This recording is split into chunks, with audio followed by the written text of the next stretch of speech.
Hey guys, I'm Anna, and today I'm going to show you how to log into your Postcode Lottery account.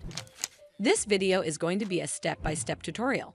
So, if you follow along, by the end of this video, you'll be able to log into your Postcode Lottery account.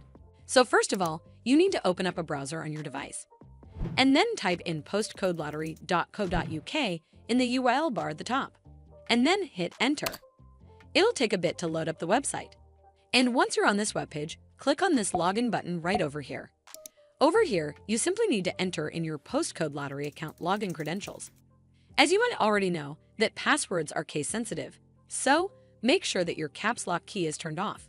And lastly, click on the login button and you're done. Also, it might ask you for OTP at times, so make sure to have your phone or email ID handy. Well, that's how you log into your Postcode Lottery account. I hope you found this video helpful, and if you did, make sure you give it a thumbs up to see more videos like this, and don't forget to hit that subscribe button.